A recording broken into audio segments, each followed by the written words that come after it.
This changes everything for our playoff run, and honestly, it is the one thing we were all terrified to hear before the Chicago game.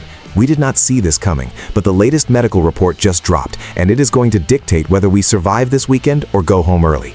But before we break this down, make sure you're subscribed to the channel, hit that like button, and tell me in the comments, which city are you watching from?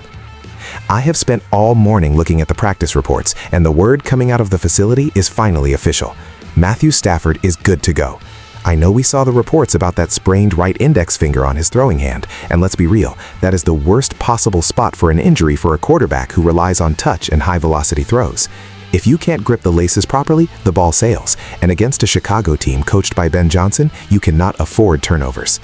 But Sean McVay stepped up to the microphone today and cleared the air. He confirmed that Stafford was a full participant in Wednesday's session. That is the gold standard for injury recovery. It means he wasn't just standing around, he was taking the first-team reps and slinging the rock.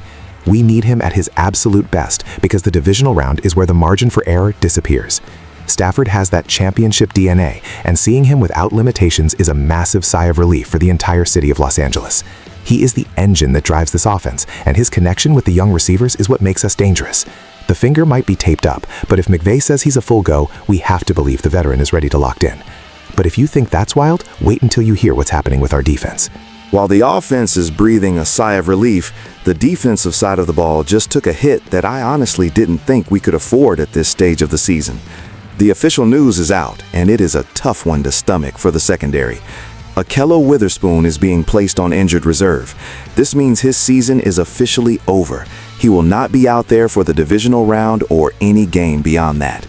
This is a massive blow because Witherspoon has been our most consistent veteran presence in the defensive backfield. He has played high-level football all year, often drawing the toughest assignments against the league's best wide receivers. Losing that kind of experience right now is a nightmare scenario for the coaching staff. Now we have to look at the depth chart and wonder who is going to step up and fill those massive shoes. We are talking about a guy who knew the system inside and out and provided a level of physicality that is hard to replace. The secondary was already under a microscope, and now it is going to be tested like never before. This puts an immense amount of pressure on the younger cornerbacks to grow up fast. They are going to be targeted early and often. We might see the defensive front having to play even more aggressively to compensate for the loss in the back end.